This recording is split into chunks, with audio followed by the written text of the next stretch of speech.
Continuemos entonces. Les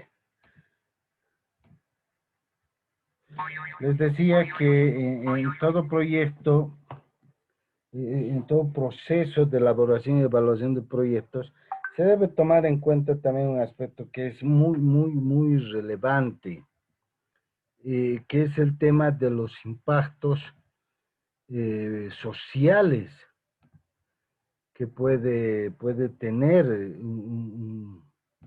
un proyecto. Ahora sí. Fíjense, les voy a comentar algo que me pasó.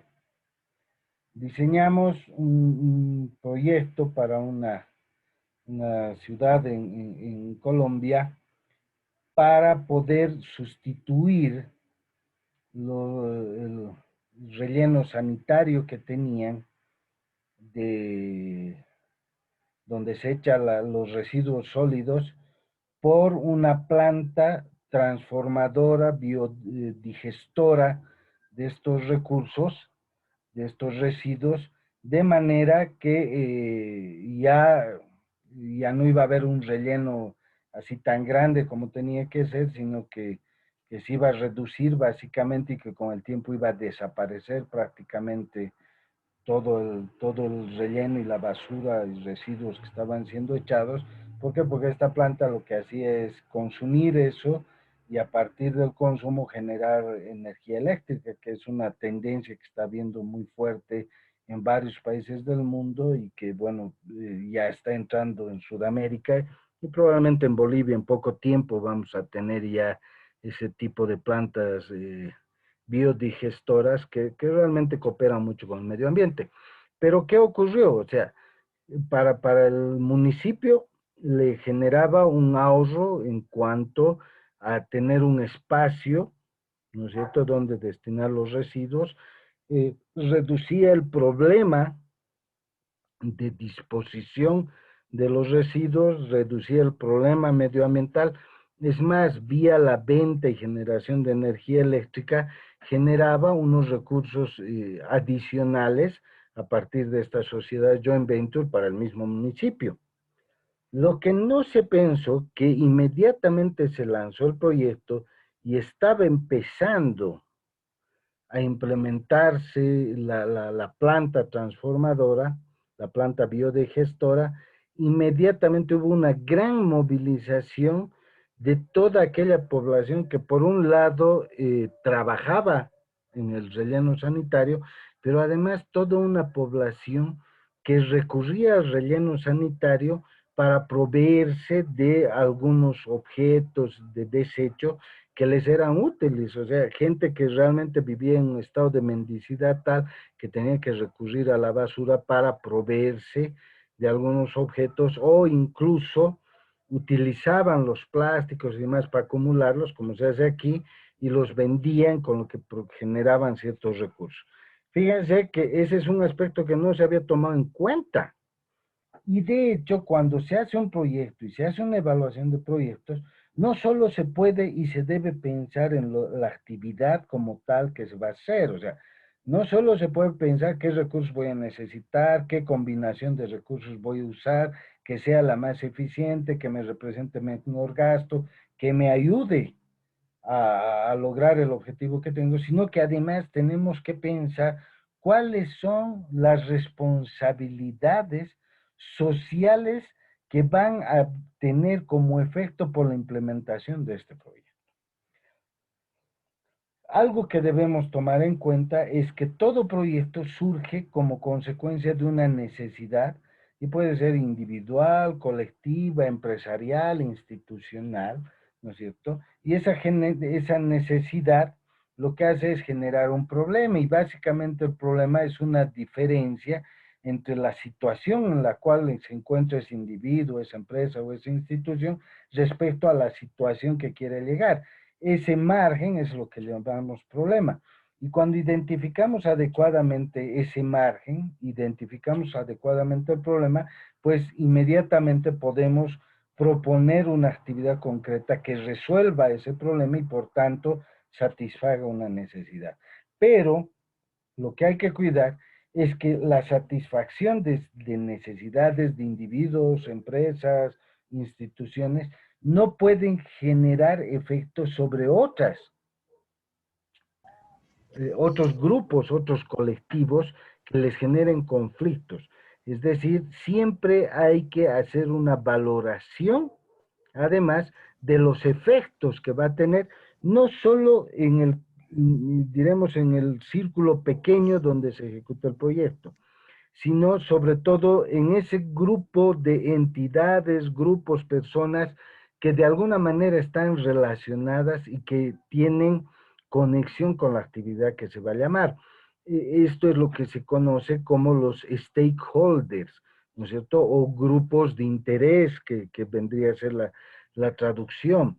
De hecho, como parte de lo que es la responsabilidad social, empresarial e institucional, que está ligada a lo que es la responsabilidad social de la elaboración y evaluación de proyectos, se debe tomar muy en cuenta estos stakeholders que de alguna manera con la actividad van a ser afectados o modificados.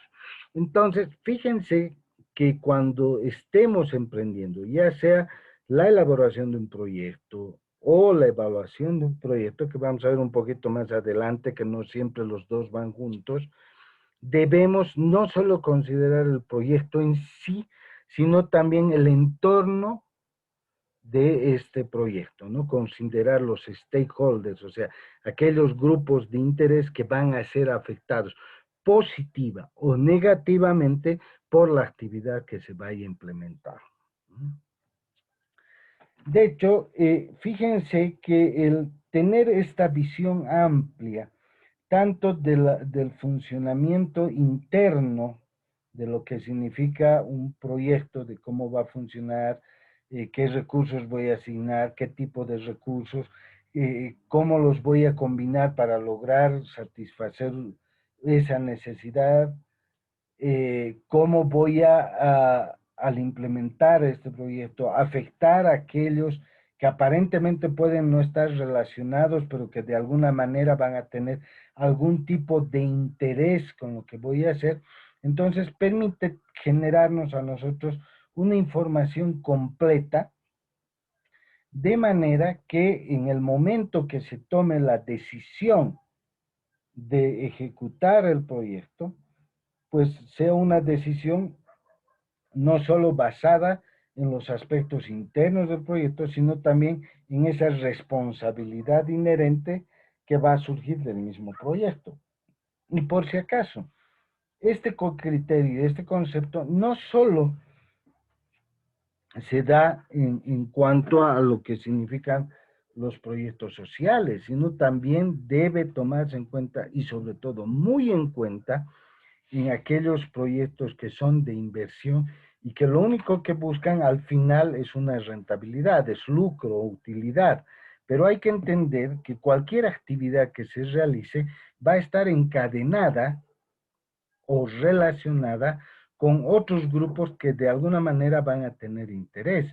Ya, fíjense, si voy a montar una empresa, voy a tener proveedores. Por tanto, tengo que saber exactamente en qué medida lo que yo vaya a hacer va a afectar a mis proveedores, si lo va a hacer negativa o positivamente. Voy a tener competidores. No se olviden que hoy en el mundo, en la tendencia, el relacionamiento que hay entre los competidores ya no es un relacionamiento de competencia para acabarse, sino más bien basados en lo que son las nuevas teorías del merchandising, es sumar esfuerzos para que todos ganen, para que obtengan mayores ganancias. Eh, Fíjense un ejemplo. eh, en el mundo de los vehículos, Nissan, Mitsubishi y Isuzu compiten, son empresas separadas y compiten en segmentos similares. Eh, ¿Qué es lo que han hecho ahora último, desde hace más de 15 años? Vienen intercambiando información, incluso tecnológica, que les permite mejorar las capacidades de sus vehículos. Y aunque siguen compitiendo en los mismos segmentos, pero van ofreciendo mejores tecnologías, mejores dinámicas en sus vehículos que los hacen más asequibles a la población. Y de hecho, hay ciertos estándares, por ejemplo, como la caja automática o las luces LED o frenos hidráulicos, que ya son estandarizados y que toda la gente ya tiene como parámetros para medir, por ejemplo, un determinado vehículo. De hecho, este intercambio de información permite seguir manteniendo una competencia, brindar un mejor servicio y aumentar las ganancias de las empresas. Entonces, al momento de hacer la elaboración de proyectos, cuando se vean competidores, no hay que verlos con la idea de que debo destruirlos o ellos deben destruirme, sino cómo sumamos esfuerzo para fortalecernos juntos en el mercado y seguir creciendo en el mismo mercado, ¿no? Y por el otro lado tenemos clientes en este encadenamiento, ¿no? Les decía, tenemos proveedores, tenemos competidores, pero también tenemos clientes a los cuales les vamos a vender y tenemos que saber valorar adecuadamente en qué medida nosotros los vamos a afectar a nuestros clientes. Si que los productos que les vamos a dar van a satisfacer plenamente las expectativas que ellos tienen o más bien vamos a afectarles negativamente a partir del consumo y que en el largo plazo puede significar que ellos dejen de ser clientes. Entonces, la visión moderna y actual para la elaboración de proyectos es que nos pueda generar una información lo más completa posible, no solo de los procesos internos, sino también sobre el contexto en el cual se va a mover este proyecto, los efectos que va a tener, y de manera que al tener nosotros esta visión completa, podamos tomar una muy buena decisión y que la decisión que tomemos realmente surte efecto en el éxito del proyecto, ¿no? Entonces, básicamente, volviendo a lo que habíamos iniciado, lo que hace la elaboración y evaluación de proyectos es brindarnos información para que nosotros podamos tomar una decisión correcta al momento de realizar una inversión. Y esta inversión puede ser en el ámbito social, puede ser en el ámbito financiero, económico, etcétera, etcétera. Puede ser con un impacto social, como puede ser con la búsqueda de utilidades, ¿no? Aún así, se debe tener esta visión bastante amplia del contexto en el cual nos vamos a desarrollar y en el cual va a estar inserto nuestro proyecto. Bueno, de hecho, una vez que tenemos una idea clara de que la elaboración y evaluación de proyectos debe generarnos toda una información completa, no solo de la actividad, sino además de los efectos que va a tener en torno a esta actividad. La información que nos genere eh, o que generemos como parte de la elaboración y evaluación del proyecto debe ser muy objetiva, debe ser cuantitativa, no puede ser relativa, debe darnos magnitudes de valores que nos permitan hacer comparaciones. El proceso de elaboración y evaluación de proyectos, a diferencia de otros procesos como de investigación o de evaluaciones sociales, lo que busca es darnos información medible, objetiva y cuantitativa. Aún a nivel de satisfactores de necesidades, existen técnicas que permiten cuantificar, por ejemplo, el nivel de satisfacción que ha tenido una persona al consumir o no un cierto producto o al haber recibido un servicio, ¿no? Y esas mediciones son las que nos van a permitir decir que si evidentemente nosotros estamos haciendo uso de los recursos, haciendo una buena asignación de recursos para satisfacer esas necesidades en quienes están recibiendo ya sea el bien o el servicio producto del proyecto que hemos implementado.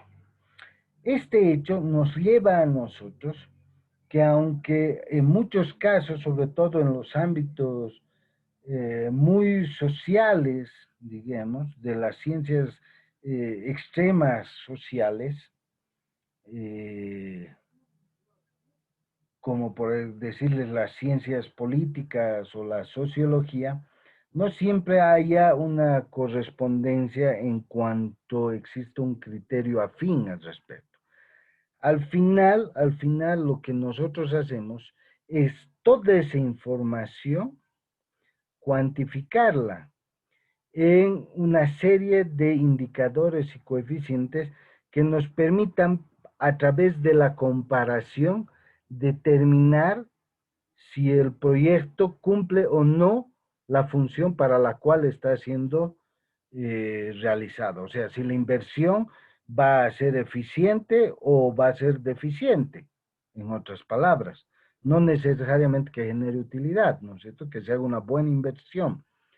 Y al final, resulta que aunque nos guste o no, ese parámetro que es común, que nos permita a nosotros hacer esa evaluación, se expresa en unidades monetarias. ¿Ya? Bueno, de hecho, dependiendo de los países en los cuales se realicen los proyectos de inversión, ya sean sociales o de lucro, bueno, usarán la unidad monetaria de referencia.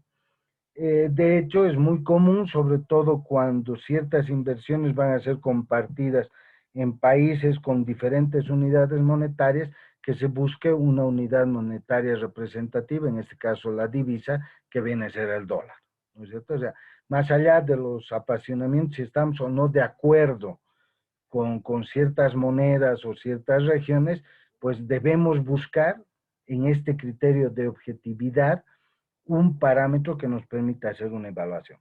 En el caso de Bolivia, por ejemplo, lo común es que cualquier actividad que realicemos y que signifique un proyecto de inversión, pues lo hagamos en bolivianos. Ahora, si este proyecto va a requerir de financiamiento externo, de diferentes fuentes externas, entonces las recomendaciones que se haga en dólares, ¿no es cierto? Se haga el cambio en dólares y listo, ¿no? De hecho, es evidente que hay algunas tendencias, sobre todo en algunas de las ciencias sociales, que dicen que no todo necesariamente debe ser cuantitativo, que se pueden buscar parámetros de evaluación cualitativa. Sin embargo, en la práctica, y por todas las actividades que nosotros vamos desarrollando, tenemos que ver parámetros para tomar la decisión de una inversión en un proyecto, que significa asignar recursos de diferente tipo, pues debe ser en unidades monetarias, ¿no? Y que la medición de esto, por vía comparación, se haga comparando cuánto de resultados obtengo con la inversión, para ver si esa inversión genera o no genera beneficios, ¿no? De hecho, normalmente los criterios de evaluación de proyectos están relacionados precisamente con parámetros que permiten hacer la medición de la valoración o cuantificación en unidades monetarias, ya sea de manera absoluta o relativa, de cuál ha sido el beneficio que se ha obtenido con la inversión. Este beneficio puede ser la generación de utilidades, como puede ser la sostenibilidad de las actividades, que no necesariamente generen utilidades.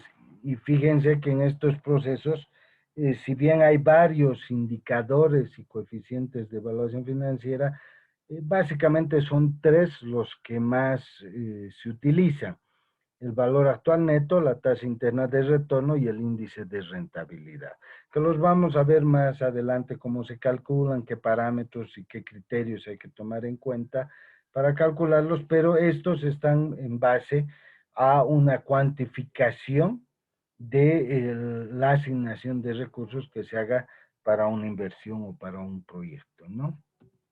Bien. Eh,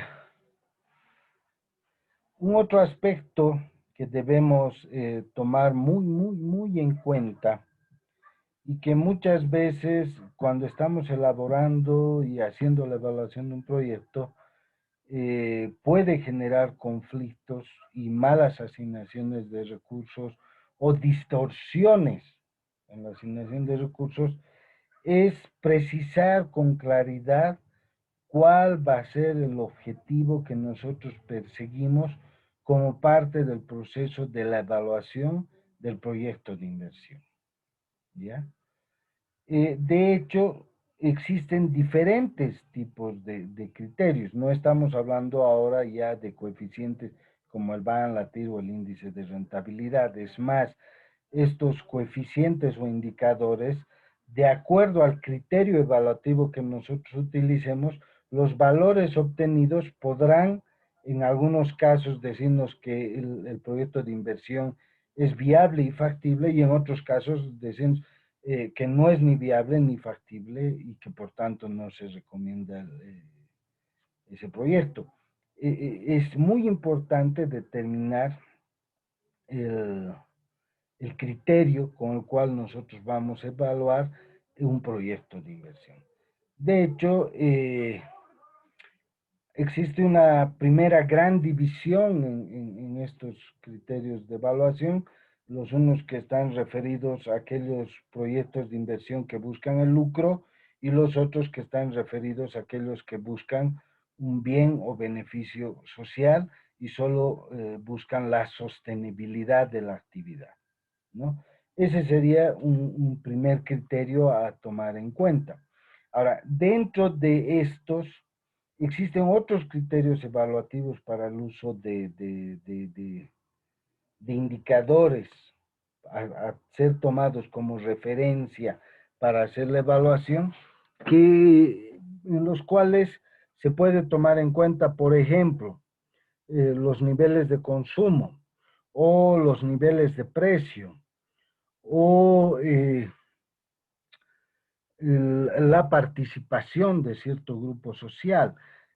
Si bien el primer criterio evaluativo es grande, como les decía, proyectos que generan renta y proyectos sociales, pero dentro de estos podemos ver otros tipos de criterios que nos permitan a nosotros tomar una decisión de si el proyecto de inversión va a ser viable y factible o no, ¿ya? Pero siempre, antes de iniciar el estudio y el proceso mismo de elaboración del proyecto, se deben determinar estos criterios de evaluación. No es recomendable de ninguna manera que en el proceso de elaboración y peor de implementación del proyecto, recién estemos tomando decisión cuál va a ser el criterio de evaluación. No.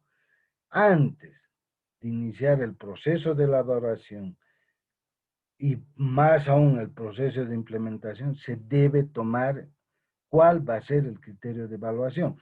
Parece como que no fuera muy importante, pero sí lo es, ¿no es cierto? Fíjense, en un proyecto rentable, que busca rentabilidad, que busca lucro, si nosotros además tomamos como un criterio evaluativo adicional el tamaño de mercado que vamos a copar, puede ser que un proyecto sea rentable, que una inversión sea rentable, genere lucro, pero que no nos dé para copar el espacio de mercado que nosotros queríamos, ¿no es cierto? En ese caso, fíjense que el criterio evaluativo ya no es solo la rentabilidad, sino hay un componente adicional que me dice, ah, no, además yo debo evaluar si logro este otro objetivo que en realidad es el que más me interesa. No solo obtener lucro, sino ver qué mercado voy a ocupar y porque ese es mi objetivo final. Entonces, esos criterios deben ser muy, muy bien analizados antes. Fíjense en el caso de un proyecto de transporte público, por ejemplo. No solo interesaría si el parámetro sea brindar el servicio social. Fíjense que podría darse, como ocurre en muchos proyectos de transporte público, que brindan una buena asistencia social, un buen servicio social, permiten movilizar a la gente de un punto a otro, a sus pobladores, a sus ciudadanos, pero no necesariamente tienen una sostenibilidad financiera. Es decir, que aquel pago, por ejemplo, del ticket para uso del transporte que realizan la población no es suficiente para cubrir todos los gastos relacionados con el servicio, el funcionamiento. Pero eso no quiere decir que ese proyecto tenga que ser desechado.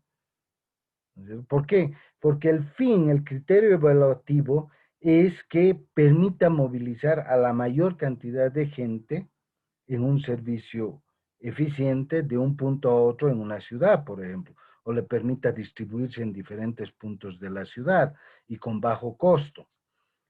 Sobre todo en grandes metrópolis, esa necesidad es urgente y no siempre los servicios que son ofrecidos por los gobiernos municipales, provinciales o estatales necesariamente son sostenibles financieramente, siempre requieren de una subvención. Entonces, lo que se paga o lo que se recupera es una parte de lo que en realidad se gasta. Pero el fondo no es pues ni la utilidad ni la sostenibilidad financiera, sino es brindar el servicio, ¿no? Entonces, fíjense que cuando estemos haciendo una evaluación de un proyecto de inversión, además es muy importante saber seleccionar previamente cuáles van a ser los criterios de evaluación con los cuales va a funcionar este proyecto. Como mencionábamos y ahora recalcamos un poquito más, de hecho siempre van a haber diferencias entre un proyecto de inversión privado y un proyecto social, ¿no? De hecho, con los criterios previos de evaluación, entonces, eh, un criterio privado, pues será el lucro, generar beneficios, pero también pueden haber algunos criterios subyacentes como cuotas de mercado, localización, penetración, o sea, algunos aspectos que están relacionados con la actividad misma de la empresa y que no solo le interesa obtener el lucro, sino también tomar ciertas posiciones dentro del mercado o como empresa. En muchos casos simplemente les interesa generar un excedente en una actividad porque ese excedente sirve para financiar otra actividad también privada que les puede generar mayor lucro, ¿no? Entonces, fíjense que también esto es muy importante. En el punto de vista social, lo que les mencionaba, ¿no es cierto? Los criterios de evaluación, si bien lo que se busca es el bien social, pero habrá que determinar bajo qué parámetros se va a realizar esa asignación, digamos, o ese beneficio social que determine si realmente cumple o no su función el proyecto de inversión. En lo que hace a un aspecto muy concreto, lo que es la evaluación social de proyectos, aquí, sobre todo si trabajan muchos de ustedes en entidades estatales o públicas, deben tomar en cuenta estos criterios de evaluación iniciales que hemos mencionado. De hecho, es evidente que al momento de hacer la evaluación, siempre se va a hacer una cuantificación de, de los recursos o una valoración, si quieren ustedes, de los recursos y se deberá poner en términos de unidades monetarias. Pero ese aspecto simplemente sirve como un indicador para que nosotros podamos hacer una medición de los resultados y comparar si estamos logrando o no los fines y objetivos que estamos buscando. La precisión en eso, en determinar exactamente, sobre todo cuando hacemos proyectos de tipo social, la precisión en cuáles van a ser los criterios o indicadores que van a determinar si el proyecto es viable o no, son muy, muy importantes. Y nunca se debe limitar únicamente a un criterio de sostenibilidad financiera, o sea que hay equilibrio entre ingresos y gastos, ¿no? Puede parecer medio raro, pero en realidad muchos de los proyectos sociales no necesariamente para ser viables y factibles deben tener equilibrio entre los ingresos y gastos, porque hay otro tipo de beneficio que es el que se está buscando, pero ese beneficio que se está buscando debe ser necesariamente medido, cuantificado, para que sea comparado y realmente se tome una buena decisión, ¿no? Bien, veamos ahora, empecemos a ver ya un poquito, aparte ya del contexto que hemos visto, los tipos de proyectos, más allá de que sean de corte privado, corte social, que normalmente podemos ir enfrentando, porque es muy común que en las instituciones y en las empresas desarrollemos diferentes tipos de proyectos, ¿no? O dos o tres proyectos, hay que tomar decisiones en la realización de dos o tres proyectos. Entonces, en esta línea podemos ir viendo algunos tipos iniciales de proyectos que se pueden ir presentando, ¿no? Y una tipología general que se utiliza es dividir en tres, que nos dice que hay proyectos que resultan ser dependientes, es decir, que son proyectos que necesitan el uno del otro para que se ejecuten, aunque deben ejecutarse de manera separada y ser evaluados de manera separada, pero sí el uno tiene efecto sobre el otro. Existen proyectos que son independientes, ¿no? Que la ejecución de uno no afecta necesariamente a los otros, ¿no? De manera que las decisiones de inversión puedan estar relacionadas y decir, bueno, si no hay necesidad, no ejecuto los otros proyectos y solo ejecuto este. Y hay otros que son mutuamente excluyentes, ¿no? Estos proyectos necesariamente la ejecución de uno implica que el otro no se ejecute, ¿no? Que haya que hacer una separación. El conocer esta tipología inicial de los proyectos a nosotros nos permite tener un criterio para la toma de decisiones. Fíjense, cuando tengamos que afrontar proyectos dependientes, tendremos que tomar las previsiones para poder gestionar el financiamiento suficiente para todos los proyectos, ¿no es cierto? De manera aunque se puedan hacer escalonadamente, pero tengamos los recursos suficientes para que una vez que se concluya el uno, se pueda generar el otro, porque solo en la suma de estos vamos a poder lograr los objetivos que buscamos.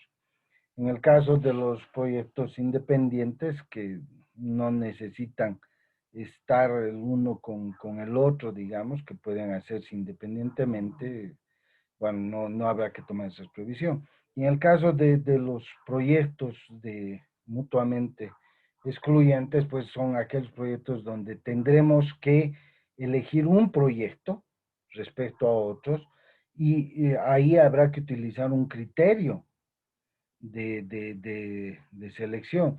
Y normalmente lo que se busca es un criterio de eficiencia, es decir, elegir aquel proyecto que utilice la menor cantidad de recursos, pero que genere el mayor beneficio.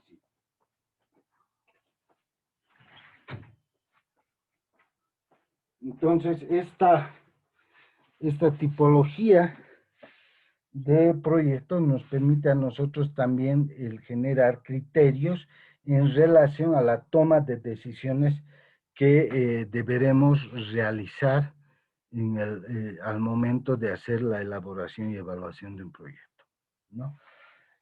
Una vez que tenemos criterios en realidad en relación a los tipos de proyectos, también existen y debemos tomar en cuenta mucho cómo podemos nosotros ir clasificando los proyectos. De hecho, esto va a permitir a nosotros también el no hacer esfuerzos vanos. No nos olvidemos que en la teoría misma de la elaboración y evaluación de proyectos se trata de hacer el uso más eficiente de los recursos. Y esto incluye incluso el hecho de que el tiempo que nosotros dediquemos a la elaboración y evaluación de un proyecto debe ser lo más eficiente posible, ¿no es cierto? Y no tengamos que perder el tiempo en el proceso mismo de elaboración, y eso significa que sepamos identificar adecuadamente qué problema es el que queremos resolver para poder hacer. Entonces, en esta clasificación tenemos básicamente dos tipos genéricos. El uno que está relacionado con la creación de un nuevo emprendimiento, de un nuevo proyecto, ¿no es cierto? Es empezar de cero y en el cual habrá que tomar en cuenta todos los recursos que estén relacionados con todos los efectos que pueda tener esta actividad que implementemos, no solo en cuanto a la actividad misma, sino en cuanto al contexto en el cual nos estemos moviendo. Y hay otro tipo de actividades que en realidad lo que hacen es modificar ya actividades que están en ejecución, ¿no? Es muy común que cuando una empresa ya está trabajando, vaya realizando una serie de evaluaciones para ver si hace otro tipo de inversiones. Por ejemplo, en el campo de, de los petróleos, esto es muy común, ¿no es cierto? Antes de emprender la perforación de un nuevo pozo, eh, hay que hacer una evaluación de si realmente esa actividad que se va a realizar va a aportar o no, o beneficiar o no a la empresa. Por ejemplo, hay yacimientos, ¿no? Emprender un nuevo pozo puede generar gastos que sean insulsos, pero lo que se busca es que al hacer este esfuerzo, ¿no es cierto?, se generen beneficios y que estos beneficios sean mayores que los que se tenían antes. O algo muy común en este tiempo, que más o menos hace unos 15, 20 años, y hay una tendencia muy fuerte en que las grandes empresas ya no amplían sus capacidades en cuanto a servicios que necesitan,